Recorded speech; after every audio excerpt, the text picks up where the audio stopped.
Yo, what's up? Kung ikay magko-collect ng Super Sentai at lalo na yung ganito kalalaki, dapat malaki rin yung space mo, no? Kagaya nito,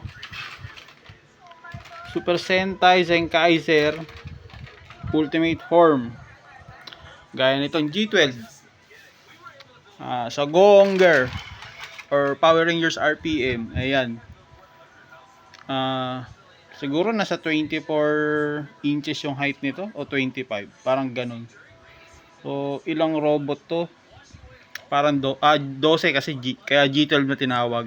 At yon, pinaka bulky yung Shinken sa Power Ranger Samurai or Shinkiger sa Super Sentai. So ayan, mga kompleto na yan. Ito, ang kulang na lang nito is yung mga soul, yung engine soul nila, kung saan yun yung tutunog pagka may pinindot ka rito, pinindot mo to, pinindot mo yung dito banda. And ito yung Go Buster. Pero ito sa lahat yung pinaka fragile. Mabilis to. Hindi lang pala ito, pati yung nandun sa may taas, yung Kyryuger or yung tag dito, kalimutan ko na. Mamaya balikan natin yun. So ito nga, mabalik tayo rito. Fragile to. Lalo na yung blue. Grabe alikabok, no? Naglilinis kasi ako ngayon. Yung blue, ang karamihang issue dito is yung dito banda, yung clips dito. Ito good clips to eh, pero kung babaklasin ko to tapos ibabalik ko ulit, hindi ako sigurado kung buo pa yung clips. Ito rin fragile din to, yung body nito ng Beetle. So ultimate form na tong mga to, and then na yun yung Gokaiger. Hindi lang full pack yung mga ultimate ng mga to, pero magaganda, no?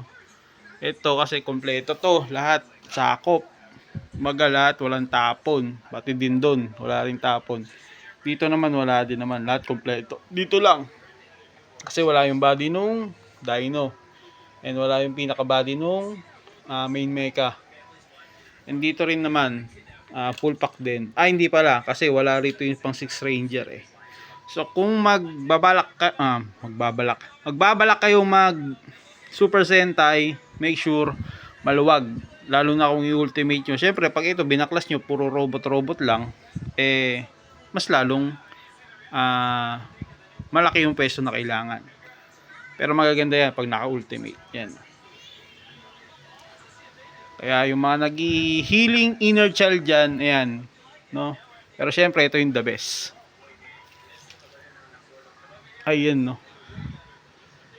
Ayan. Shoutout kay Boss Dino Cornell. Hindi ko lang alam. Lagi ako nagko-comment sa kanya kung mayroon ba siyang ganito eh. Kasi ang dami niyang toys eh.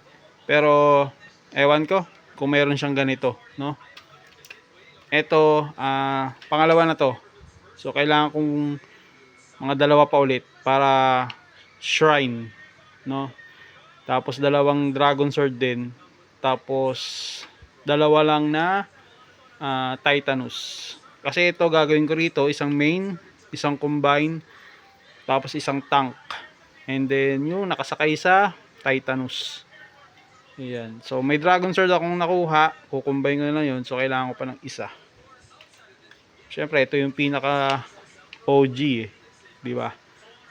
Batang 90s OG.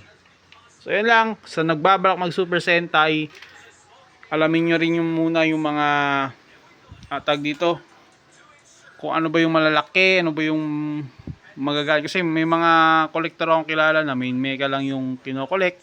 Meron din naman yung full series, lahat ng robot ng combine is tag dito, kino-complete niya, no? Pero ako by series lang naman, basta makompleto na lang yung robot, okay na. As konting tao-tao na lang. So ikaw, comment down below kung ano yung collection mo.